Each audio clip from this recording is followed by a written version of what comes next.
j'ai commencé par vous lire un poème de Worcestershire, qui est une poétesse anglo-somalienne, écrivaine, éditrice et enseignante. Un poème que vous connaissez peut-être, que j'avais lu moi, il y a plusieurs années, qui m'est revenu à l'esprit avant de venir.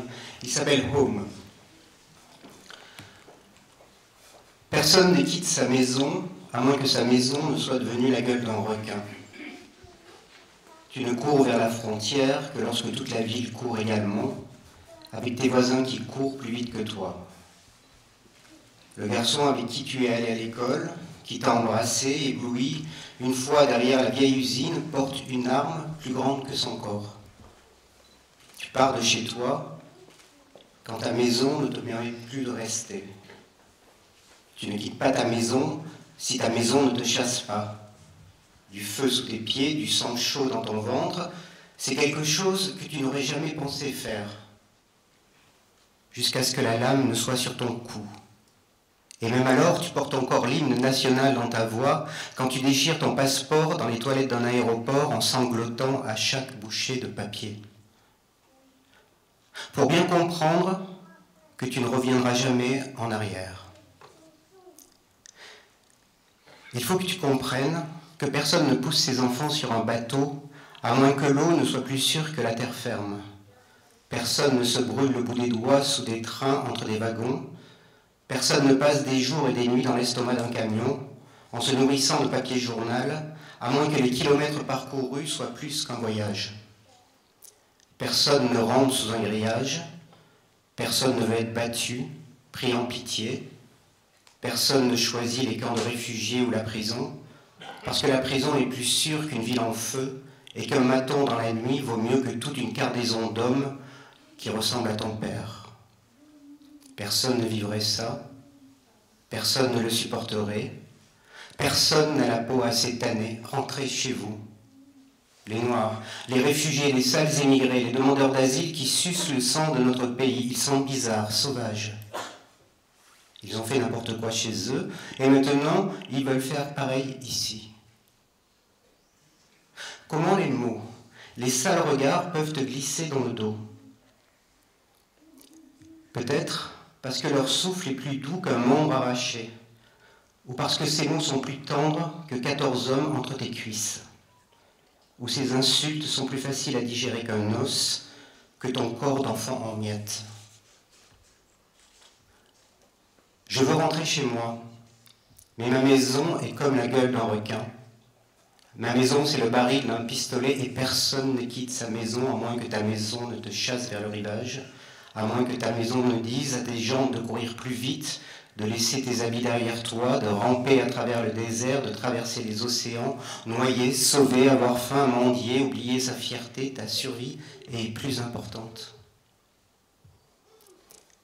Personne ne quitte sa maison jusqu'à ce que ta maison soit cette petite voix dans ton oreille qui te dit « Pars, pars d'ici tout de suite.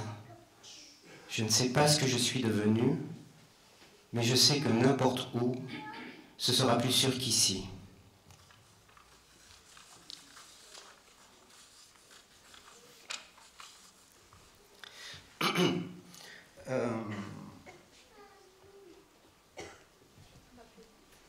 Il y a plusieurs années, j'avais assisté à un colloque pour une levée de fonds pour des monuments en déshérence au Liban.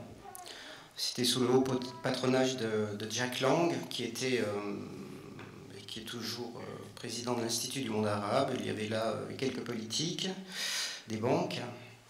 Et tout au début du colloque, l'organisatrice a fait venir une poétesse, une jeune poétesse libanaise, qui pendant un quart d'heure a lu son poème. C'est très étrange de voir arriver une poétesse au début d'un colloque comme ça.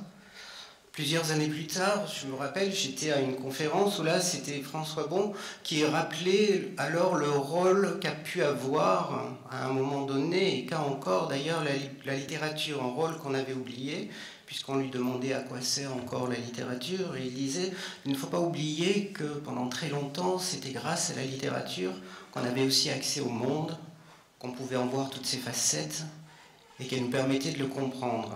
Au moins, en tout cas, jusqu'au XIXe siècle, où les sciences sociales et les sciences humaines ont commencé à prendre le relais pour pouvoir s'imposer dans l'acte de compréhension du monde. Mais si aujourd'hui on sait qu'on veut comprendre un petit peu ce qui s'est passé avant, il y a bien sûr les récits historiques, mais il y a aussi le rappel de poètes, de romanciers, d'écrivains qui nous permettent d'avoir accès aussi à une connaissance historique. En 2017, quelques années plus tard, j'ai eu la chance d'avoir un texte qui a été présenté en ouverture de session parlementaire au Bundestag en Allemagne. Il était porté par une grande actrice et elle avait réussi à faire cette proposition qui avait été acceptée, et la session parlementaire portait sur la question migrante, c'était en 2017.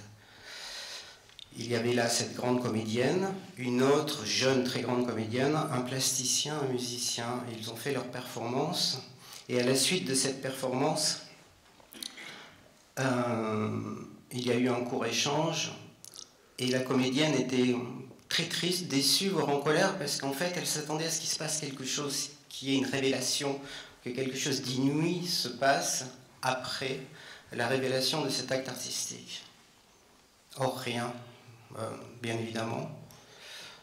Peut-être parce qu'en fait, ce qu'il y avait eu d'inouï s'était passé un tout petit peu avant. C'était dans l'acceptation qu'un acte artistique vienne et puisse être posé à l'intérieur d'un dispositif symbolique qui était celui de l'accueil exclusif d'une parole et d'un récit politique.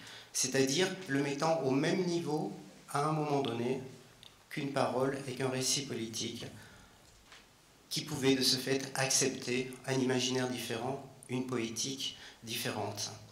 Et ça m'avait paru très très important et assez inouï.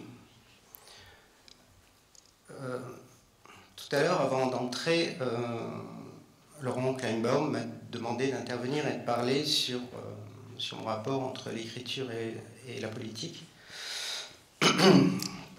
Question à laquelle, évidemment, je n'avais pas du tout l'intention de répondre, mais surtout une question que je trouvais très étrange dans la mesure où, en plus, par l'organisation de cet après-midi, et surtout par la livraison de cet ouvrage que vous avez tous lu et que vous avez pu lire, ou voir en tout cas, il apportait une réponse absolument magnifique justement à cette possibilité de jonction entre l'écriture, entre des poétiques, entre des actes artistiques et un engagement. L'engagement permettant de donner corps à un acte artistique et des actes artistiques, littéraires, permettant aussi en retour de donner corps à un engagement.